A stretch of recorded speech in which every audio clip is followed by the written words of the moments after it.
Haryana CM Saini ने विनेश फोगाट को सम्मान देने का किया ऐलान। कहा, विनेश के प्रदर्शन पर पूरे भारत को गर्व।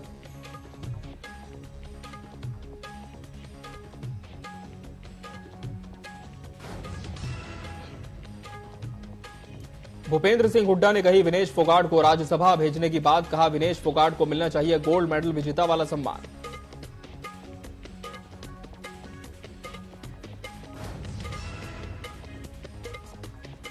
रक्षाबंधन पर महिलाओं को हरियाणा सरकार का तोहफा। हर बार की तरह इस बार भी फ्री बस सुविधा।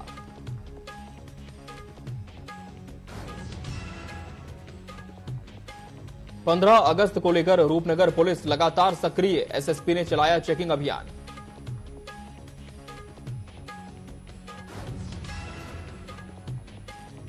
महात्मा संत बहादुर चंद वकील साहब का अंतिम अरदास। 4 बजे हरियाणा सीएम नायब सैनी पहुंचे।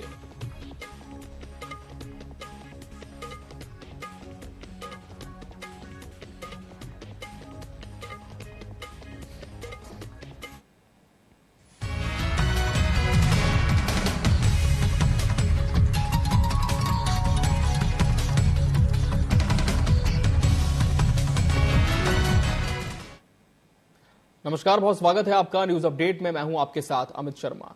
करनाल के इंद्री में भाजपा कार्यकर्ताओं की एक बैठक का आयोजन किया गया, जिसमें जिला प्रभारी भारत भूषण बतौर मुख्य अतिथि शामिल हुए।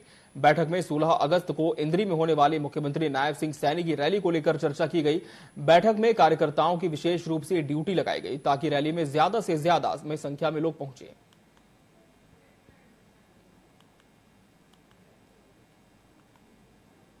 आगामी चुनाव का शंखनाद किया है। माननीय मुख्यमंत्री नायब सैनी जी ने शंख फूंक करके कुरुक्षेत्र की पावन धरती से इसको आगाज किया है और इसी कड़ी में 90 की 90 विधानसभाओं में भारतीय जनता पार्टी के ये जो रैली है वो तैयार की गई है, रैली होने जा रही है। तो उसी रैली को जो 16 तारीख को इंद्री विधानसभा की होने वाली है, उसकी तैयारी के लिए कार्यकर्ताओं के साथ बैठक थी और कार्यकर्ता मजबूती के साथ सभी समर्थकों के साथ उस रैली में आए। एक संदेश हरियाणा प्रदेश में जा रहा है और प्रदेश की जनता को यह लग गया है कि जिस प्रकार लगातार तीसरी बार केंद्र में भारतीय जनता पार्टी के नेतृत्व में एनडीए गवर्नमेंट गठबंधन की सरकार बनी है, उसी प्रकार से तीसरी बार जो है हरियाणा में पूर्ण बहुमत के साथ भाजपा की सरकार आ रही है। आगामी चुनाव का शंखनाद किया। यमुनानगर में पुलिस को बड़ी सफलता मिली है। दरअसल मॉडल टाउन स्थित येलो होटल के बेसमेंट में बने कैबिन में अवैध धंधा चल रहा था। पुलिस ने छापेमारी कर 2 युवतियों और 2 युवकों को आपत्तिजनक हालत में पकड़ा और होटल के 2 संचालकों को भी पकड़ा गया। पुलिस ने आरोपियों के खिलाफ मामला दर्ज कर जांच शुरू कर दी है। लाइन में और वहां से कल रेड की थी, जहाँ से 4 के 1 मैनेजर और 3 लड़के काबू आए। 2 महिलाएं थी जो काबू किए थे, जिनका पर्चा देकर आज पेश अदालत कर रहे हैं। काफ़ी टाइम से काम चल रहा है। इसका मालिक अभी अनुसंधान जारी है और पता कर रहे हैं कौन इसका मालिक है। सब पे सख्ती से रेड की जाएंगी और इनको ज़्यादा से ज़्यादा बंद कराएंगे लाइन में। विनेश फोगाट के संन्यास के ऐलान के बाद कांग्रेस पार्टी सड़क पर उतर आई है, जहां सोनीपत की गोहना और बड़ौदा विधानसभा में विधायकों के नेतृत्व में पार्टी ने प्रदर्शन किया और केंद्र सरकार के खिलाफ नारेबाजी करते हुए कहा कि पीएम और खेल मंत्री की तरफ से कोई कार्रवाई नहीं हुई जिससे विनेश को न्याय मिल सके। विनेश का कुश्ती से संन्यास लेना भी दुर्भाग्यपूर्ण कदम है।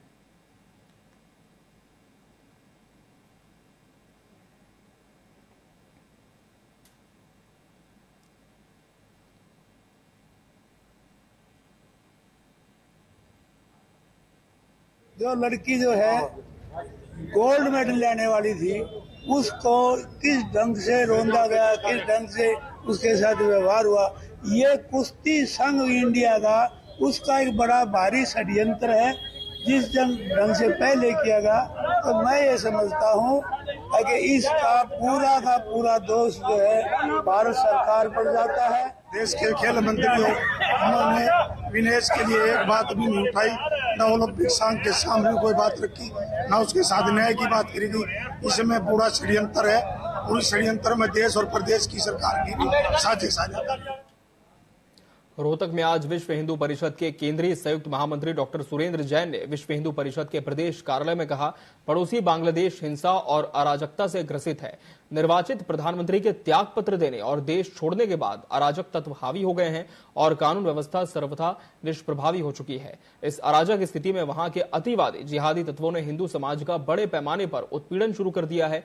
जैन ने कहा कि बांग्लादेश में पिछले कई दिनों से हिंदू अल्पसंख्यकों के धार्मिक स्थानों, व्यावसायिक प्रतिष्ठानों और घरों को नुकसान पहुंचाया गया है।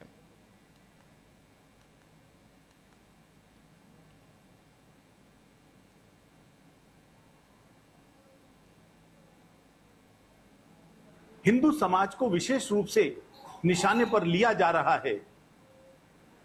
कोई भी जिला ऐसा नहीं बचा जहां हिंदुओं पर हमला न हो रहा हो, उनकी संपत्ति न लूटी जा रही हो, मंदिर न तोड़े जा रहे हो, उनकी दुकानों पर, चाहे वो सब्जी वाले हैं, उनकी दुकानों को भी लूटा जा रहा है। आज वहां हिंदू का रहना दूभर हो गया है और ये प्रक्रिया आज की नहीं है।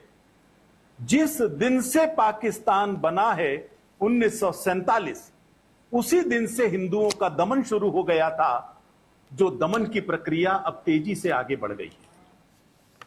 हरियाणा कैबिनेट की बैठक के बाद मुख्यमंत्री ने प्रेस कॉन्फ्रेंस की, जिसमें उन्होंने कहा मासिक पेंशन में 2 शर्तें थीं, उन्होंने हटाने की मांग आ रही है, उन्हें हटाया गया है। पत्रकारों पर आपराधिक मामले के चलते पेंशन की दिक्कत थी, उसमें संशोधन किया गया। वहीं उन्होंने कहा कि एक परिवार में पति पत्नी दोनों पत्रकार हैं तो उन्हें पेंशन मिलेगी, इससे पहले एक को ही पेंशन मिलती थी।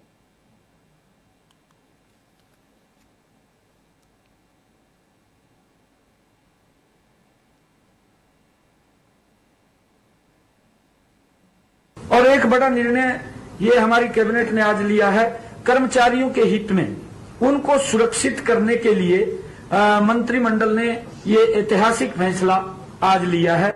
ये आज प्रस्ताव आया है, आज एक्ट के माध्यम से प्रस्ताव को हमने पारित किया है। इसके लिए मैं बताना चाहूंगा कि प्रदेश के विभिन्न विभागों में कार्यरत सभी अनुबंधित कर्मचारियों सहित हरियाणा कौशल रोजगार निगम के तहत कार्यरत सभी अनुबंधित कर्मचारियों की सेवाएं सेवानिवृत्ति के अवधि तक सुरक्षित करने का, चाहे वो आउटसोर्सिंग है और चाहे वो HKRN के माध्यम से है, ऐसे सब कर्मचारियों को जिसका हरियाणा प्रदेश के अंदर लगभग 1,20,000 कर्मचारियों को सुरक्षित करने का निर्णय आज एक एक्ट के माध्यम से हमारी कैबिनेट ने लिया है। इसके लिए मैं सभी कर्मचारियों को बधाई भी देता हूं, शुभकामनाएं भी देता हूं, क्योंकि ये सरकार लगातार उनके हित के लिए मजबूती से काम कर रही है।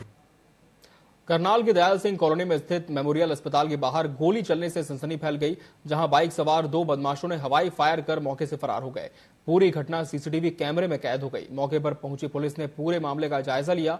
आपको बता दें कि गोली उस वक्त चली जब सड़क पर काफी आवाजाही होती है। फिलहाल पुलिस मामले की जांच में जुटी है। वो व्यक्ति जो है वो मोटरसाइकिल पे आए और उन्होंने हवाई फायर किया और वो यहाँ से जो है वो वारदात करने के बाद फरार हो गए। हमारी पुलिस टीम जो है वो तुरंत मौके पे पहुंची है और जो साक्ष्य यहाँ मौके से जुटाने थे और जो उनको क्रिमिनल्स को हमने ट्रैक करना है वो ऑलरेडी कवायद शुरू हो चुकी है। तो हमें उम्मीद है कि जिन्होंने भी ये हवाई फायरिंग की है वो जल्द से जल्द पुलिस की गिरफ्त में होंगे। वो व्यक्ति भिवानी से निर्मम हत्या का मामला सामने आया है, जहां कुछ बदमाशों ने फौजी के सामने ही उसके भाई पर चाकुओं से हमला कर दिया।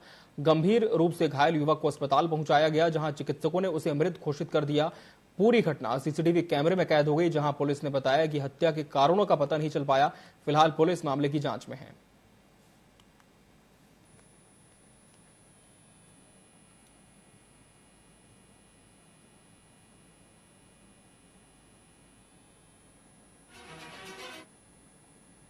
उधर कदम के पास में खड़े थे, वो आए हैं एक साथ हैं, मतलब वो बाइक पे आए हैं और अन्य भी थे उनके साथ में, जो भैया हम उनको देख नहीं पाए आते, उन्होंने मारा पीटी शुरू कर दी।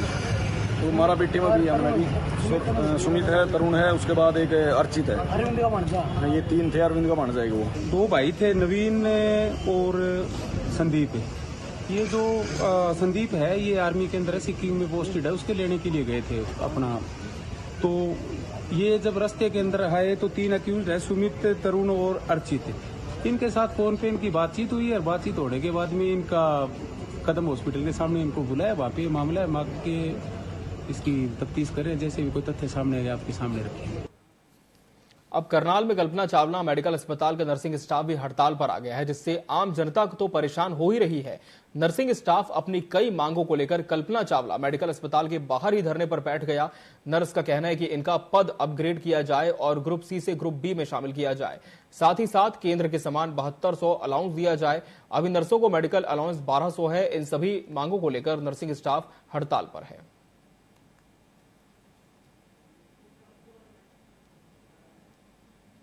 सेंटर में यही अलाउंस 7200 से 9000 हो गया। 15 साल से हम 1200 अलाउंस ले रहे हैं और अब हम भी चाहते हैं कि हमारे भी बढ़ोतरी हो या बदलाव हो कुछ हमारी सैलरी में भी। तो हमारी ये डिमांड रहेगी कि हमारा अलाउंस बढ़ाया जाए और दूसरी मुख्य डिमांड ये है कि हमारे कैडर को ग्रुप बी में शामिल किया जाए। उस हिसाब से ये डिमांड कर रहे हैं। धरने पे हम इसलिए बैठे हैं क्योंकि जो हमारी मांग है, जो कि 15-16 साल से जो चल रही है, हमारा जो हाई रिस्क अलाउंस है वो 1200 रुपए है। जो हमारा हाई रिस्क है वो 1200 रुपए है, उसको बढ़ाकर 7200 की मांग है और हमें ग्रुप बी में करा जाए, जिस प्रकार सेंटर में नर्सिंग ऑफिसर को पोस्ट मिली हुई है। हमारी यही मांग है सरकार। तो सर कब तक रहेगा जारी है? जब तक जारी। हरियाणा में जैसे जैसे विधानसभा चुनाव नजदीक आ रहे हैं, वैसे वैसे सभी राजनीतिक दलों के नेताओं में टिकटों के लिए मारामारी देखने को मिल रही है। गन्नौर विधानसभा से बीजेपी के युवा नेता देवेंद्र कादयान अपनी दावेदारी पेश कर चुके हैं और बीजेपी कार्यालय के साथ चुनावी कार्यालय खोलकर चुनावों का उद्घोष कर दिया, जिसमें बीजेपी प्रदेश अध्यक्ष मोहनलाल बडोली ने उसका उद्घाटन किया। जिसके बाद बीजेपी के गन्नौर से विधायक निर्मल चौधरी अपनी ही पार्टी के अध्यक्ष को चुनौती देते हुए पेश आ रही हैं।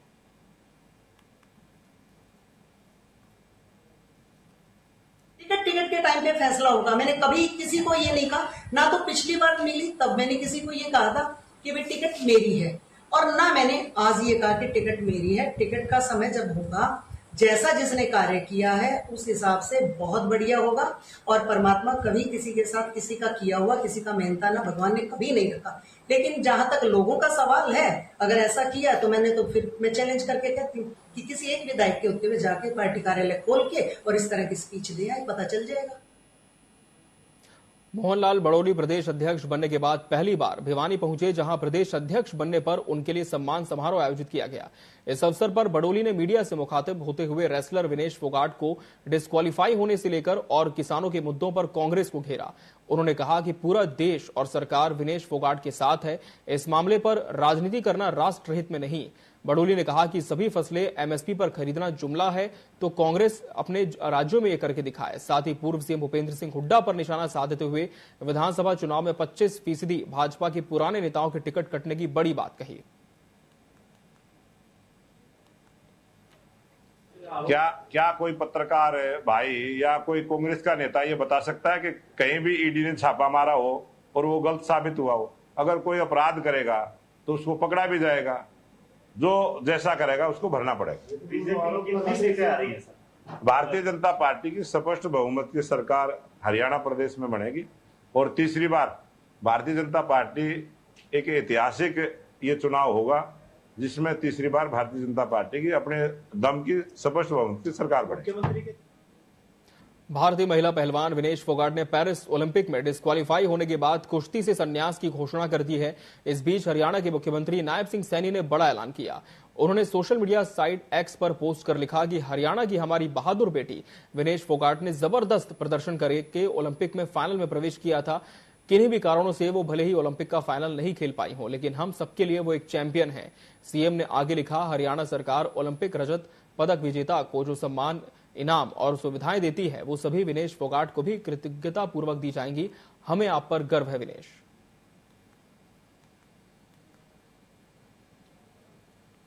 पंजाब सरकार और एसएसपी बटाला के सख्त आदेशों पर बटाला पुलिस ने नशे के खिलाफ कासो सर्च अभियान चलाया। इस दौरान सर्च ऑपरेशन के तहत संदिग्ध घरों की तलाशी ली गई। एसएसपी ने कहा कि नशे के सौदागरों को बख्शा नहीं जाएगा और उन्होंने कहा अपराध सहित नशे पर नकेल कसने के लिए नाके लगाकर कड़ी निगरानी की जा रही है, जहां एसएचओ समेत बड़ी संख्या में फोर्स के जवान मौजूद थे। ਅੱਜ ਜਿੰਨੇ ਵੀ ਡਰੱਗ ਹੌਟ ਸਪੌਟਸ ਹੈਗੇ ਨੇ ਜ਼ਿਲ੍ਹੇ ਦੇ ਵਿੱਚ ਉੱਥੇ ਅਸੀਂ ਇਹ ਅਭਿਆਨ ਚਲਾ ਰਹੇ ਨੇ। ਇਹਦੇ ਵਿੱਚ ਪਰਪਸ ਇਹ ਹੈਗਾ ਕਿ ਜਿਹੜੇ ਨਸ਼ੇ ਤੇ ਉੱਥੇ ਠੱਲ ਪਾਵੀ ਜਾਵੇ। ਤਾਂ ਇਹ ਜਿਹੜੇ ਏਰੀਆਜ਼ ਹੈਗੇ ਨੇ ਇਹਨਾਂ ਨੂੰ ਆਇਡੈਂਟੀਫਾਈ ਕਰ ਲਿਆ ਗਿਆ ਸੀਗਾ।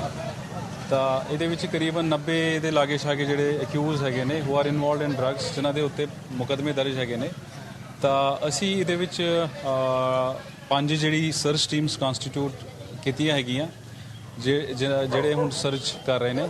ਨਾਲ ਦੇ ਨਾਲ ਜਿਹੜਾ ਇਸ ਏਰੀਆ ਨੂੰ ਕਾਰਡਨ ਕਰਤਾ ਗਿਆ ਤਾਂ ਕੱਟ ਆਫ ਪਾਰਟੀਆਂ ਲਾਈਆਂ ਗਈਆਂ ਹੈਗੀਆਂ। ਸੋ ਇਹੀ ਬੇਸਿਕਲੀ ਕੋਸ਼ਿਸ਼ ਹੈ ਕਿ ਜਿਹੜੇ ਨਸ਼ਾ ਤਸਕਰ ਹੈ ਉਹਨਾਂ ਦੇ ਉੱਤੇ ਕਾਬੂ ਪਾਇਆ ਜਾਏ। ਤਾਂ ਉਸੇ ਸਿਲਸਿਲੇ ਦੇ ਵਿੱਚ ਇਹ ਅਸੀਂ ਇੱਥੇ ਸਰਚ ਕਰਾ ਰਹੇ ਨੇ। ਅੱਜ जितने भी बटाला के फतेहगढ़ चूरिया क्षेत्र से चोरी का मामला सामने आया है, जहां दिन दहाड़े बाइक सवार बदमाशों ने ऑटो से सिलेंडर निकालकर मौके से फरार हो गए। पूरी घटना सीसीटीवी कैमरे में कैद हो गई। फिलहाल पुलिस मामले की जांच में जुट गई है। इन दिहाड़े शहर दे विच इहो जिहे काम हो रहे आ ते मैं इक्को चीज कहूंगा कि मतलब लोकल जिहड़ा बंदा वा ਉਹ मतलब ਪ੍ਰਸ਼ਾਸਨ ਦੇ ਨਾਲ ਪ੍ਰਸ਼ਾਸਨ ਨੂੰ ਇਹ ਚਾਹੀਦਾ ਵਾ ਕਿ ਆਪਣਾ ਇਹੋ ਜਿਹੀਆਂ ਚੋਰੀਆਂ ਨੂੰ ਆਪਾਂ ਠੱਲ ਪਾਈਏ। ਰੈਗੂਲਰ ਕੰਮ ਇਹੋ ਜਿਹੇ ਹੋ ਰਹੇ ਆ। ਦੇਖੋ ਐਡੀ ਵਧੀਆ ਸਰਕਾਰ ਹੈ, ਸਰਕਾਰ ਕੋਈ ਵੀ ਇਹੋ ਜਿਹਾ ਕੰਮ ਨਹੀਂ ਚਾਹਦੀ ਕਿ ਇਹੋ ਜਿਹਾ ਕੰਮ ਹੋਏ। ਪਰ ਮੈਂ ਲੀਡਰ ਨੂੰ ਵੀ ਮੰਗ ਕਰੂੰਗਾ ਤੇ ਸਾਰਿਆਂ ਨੂੰ ਮੰਗ ਕਰੂੰਗਾ ਕਿ ਪ੍ਰਸ਼ਾਸਨ ਨੂੰ ਮਾੜਾ ਜਿਹਾ ਖਿੱਚਿਆ ਜਾਵੇ ਕਿ ਤਾਂ ਕਿ ਲੋਕ ਚੈਨ ਦੀ ਨੀਂਦ ਸੋ ਸਕਣ। ਚੈਨ ਦੀ ਨੀਂਦ ਤੇ ਰਾਤ ਨੂੰ ਸੌਣਗੇ, ਦਿਨ ਦਿਹਾੜੇ ਇਹੋ ਜਿਹੇ ਕੰਮ ਹੁੰਦੇ ਆ। ਲੋਕਾਂ ਨੂੰ ਥੋੜਾ ਜਿਹਾ ਆਸਰਾ ਹੋ ਗਿਆ ਪ੍ਰਸ਼ਾਸਨ ਦਾ। ਪੁਲਿਸ किन्नी देर तक पहुंच नहीं रही उत्थे। बिश्नोई विषय के इंटरव्यू को लेकर अब एसआईटी डिक्लेयर कर दिया गया है। लॉरेंस बिश्नोई का इंटरव्यू पंजाब के खरड़ सीआईए में हुआ, जबकि दूसरा इंटरव्यू राजस्थान में हुआ है। इसके पहले उन्होंने एफिडेविट देकर कहा था कि पंजाब में लॉरेंस बिश्नोई का इंटरव्यू नहीं हुआ। इस मामले पर सिद्धू मूसेवाला के पिता ने कहा कि पहले ही पता था कि इंटरव्यू खरड़ में हुई है, मगर सरकार ने अब भी आरोपी अधिकारियों पर कोई कार्रवाई नहीं की, क्योंकि लॉरेंस बिश्नोई पंजाब सरकार का मेहमान था। उसने रिमांड के दौरान पंजाब के पुलिस स्टेशन विजिट किए थे। उन्होंने यह भी आरोप लगाया कि पंजाब सरकार गैंगस्टर के साथ मिलकर चलती है। ਨਿਰਪੱਖਤਾ ਦੇ ਕਾਰਨ ਉਹਨਾਂ ਦੀ ਸ਼ਿੱਦਤ ਦੇ ਨਾਲ ਉਹਨਾਂ ਨੇ ਜਿਸ ਜੱਜ ਸਾਹਿਬ ਨੇ ਇਸ ਮਾਮਲੇ ਨੂੰ ਨੰਗਾ ਕੀਤਾ, ਮੈਂ ਉਹਨਾਂ ਜਿੰਨੀ ਵੀ ਸ਼ਲਾਘਾ ਕਰੇ, ਮੈਂ ਪ੍ਰਮਾਤਮਾ ਅੱਗੇ ਦੁਆ ਕਰਦਾ ਕਿ ਉਹੋ ਜਿਹੇ ਫੈਸਲੇ ਲਗਾਤਾਰ ਕਰਦੇ ਰਹਿਣ। ਕਿਉਂਕਿ ਸਰਕਾਰ ਨੇ ਤਾਂ ਐਫੀਡੇਵਿਟ ਦੇ ਕੇ ਬਾਰ-ਬਾਰ ਕੋਰਟ ਨੂੰ ਮਿਸਗਾਈਡ ਕੀਤਾ ਹੈ। ਡੀਜੀਪੀ ਸਾਹਿਬ ਬੜੇ ਸਤਿਕਾਰਯੋਗ ਅਹੁਦਾ ਹੈ ਸਟੇਟ ਦਾ, ਜੇ ਉਹ ਵੀ ਇੱਕ ਅਦਾਲਤ ਨੂੰ ਹਨੇਰੇ ਦੇ ਵਿੱਚ ਰੱਖਦੇ ਆ ਤਾਂ ਇਸ ਤੋਂ ਮਾੜੀ ਗੱਲ ਹੋਰ ਕੀ ਹੋ ਸਕਦੀ ਹੈ। ਤੁਸੀਂ ਮੋਟੇ ਤੌਰ ਤੇ ਗੱਲ ਵੇਖ ਲਓ ਵੀ ਸਰਕਾਰ ਗੈਂਗਸਟਰਾਂ ਦੇ ਨਾਲ ਖੜੀ ਨਜ਼ਰ ਆ ਰਹੀ ਹੈ, ਬਲਕਿ ਮੈਨੂੰ ਤਾਂ ਲੱਗਦਾ ਗੈਂਗਸਟਰਾਂ ਦੀ ਸਰਕਾਰ ਹੀ ਚੱਲ ਰਹੀ ਹੈ पंजाब ਦੇ ਵਿੱਚ। न्यूज अपडेट में फिलहाल इतना ही। मुझे और मेरी पूरी टीम को दीजिए इजाजत। नमस्कार।